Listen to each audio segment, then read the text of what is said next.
Some say friendship is priceless. But for one group of friends, it came with a very specific price tag, one they were tired of paying. This is the story of Kate, the friend who took what's yours is mine to a whole new level, and this is the story of their epic, beautifully petty revenge. It all started as most things do over brunch. A sacred ritual meant for mimosas and gossip, not for calculating who owes what. But with Kate, every gathering was a financial puzzle where she was the missing piece. You see, Kate operates on a different economic system. A system where her wallet seems to suffer from a rare chronic amnesia. It conveniently forgets to exist whenever a check arrives. My name is Maya. I've known Kate since college. We were roommates. I guess you could say I was the first investor in the bank of Kate. My initial investment was half the rent, all the utilities, and a mysteriously disappearing collection of expensive face creams. I never saw a return on that investment. The final straw wasn't a big, dramatic event. It was a slow burn, 1,000 tiny paper cuts of unpaid coffees. Bar addresses never returned, and the classic, "Oh, I'll get the next one," that never materializes. I'm Chloe. Kate once borrowed my car for a weekend trip. It came back with a new dent, an empty tank, and a parking ticket from a city I've never even been to. When I asked her about it, she said the car must have been sad. I left it alone and acted out. She said it with a straight face, a straight, unapologetic face. We love Kate, we do. She's fun, she's charming. But her charm had a cost, and our bank accounts were officially overdrawn. We tried talking to her, dropping hints. We even tried using separate checks, but she'd just forget her card and promise to Venmo us later. Spoiler alert, later is a mythical time that never comes. I'm Ben. I once paid for a round of drinks for 8 people because Kate had organized the night out. When the bill came, she announced, "Ben's got this one. He just got a promotion." I hadn't gotten a promotion. I had just gotten a new, slightly less terrible job. I spent the next week eating ramen.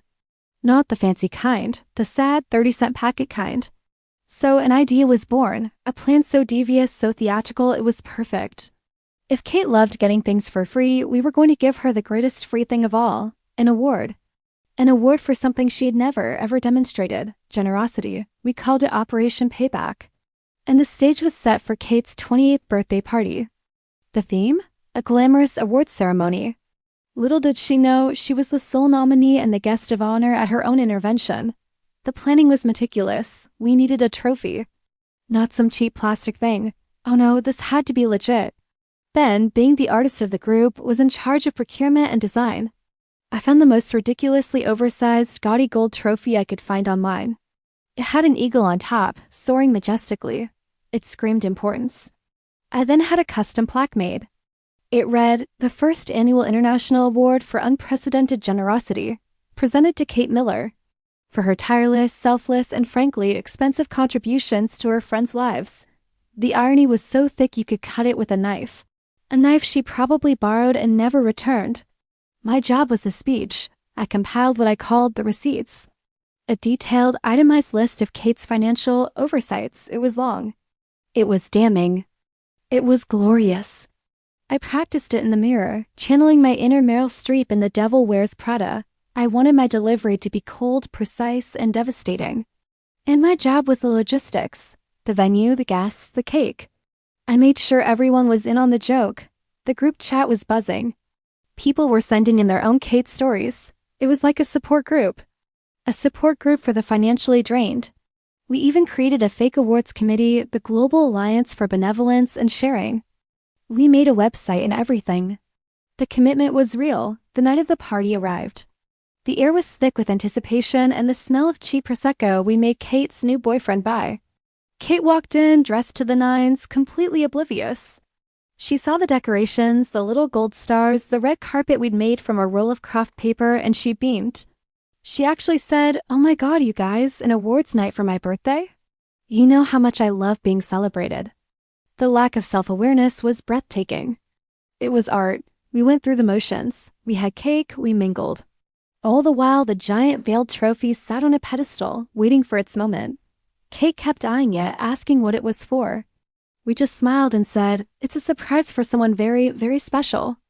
Then it was time. Ben dimmed the lights.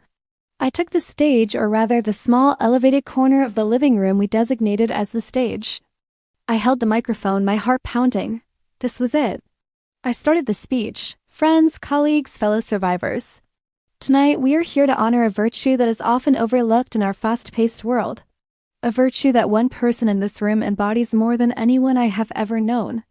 That virtue is generosity. I saw Chloe trying to stifle a laugh. Ben was just staring at the floor, shaking his head with a grin. Kate, however, was lapping it up. She was nodding, a serene smile on her face, as if she was about to be canonized. I continued. This person gives and gives, and never asks for anything in return. Literally, they have supported us, taken from us. Taken *care* of us. They've used our cars, our clothes, our streaming service passwords, all in the spirit of communal living. The crowd was playing along perfectly. There were murmurs of, "Oh, I wonder who it could be." Kate was preening. She was actually adjusting her hair, getting ready for her close-up. Then I went for it. This award, the first annual International Award for Unprecedented Generosity, goes to a true financial philanthropist. Someone whose Venmo history is as empty as her promises to pay us back. Ladies and gentlemen, please give a round of applause for Kate Miller. There was a moment of stunned silence, just for a second, and then the room erupted. Not in applause, but in laughter.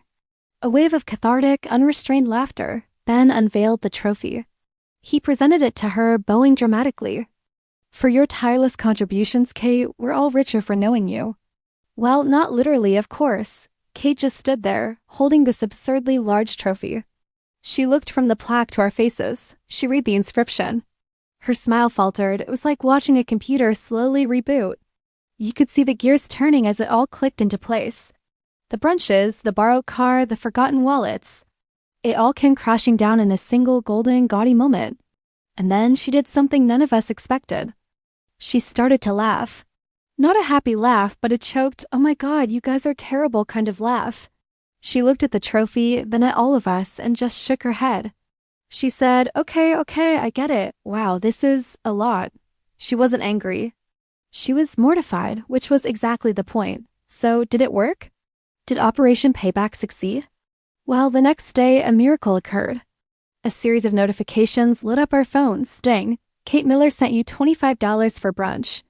Ding, Kate Miller sent you $50 for concert tickets. Ding, Kate Miller sent you $150 for that parking ticket. It was a digital rain of reparations. The trophy now sits on our bookshelf, a constant gleaming reminder.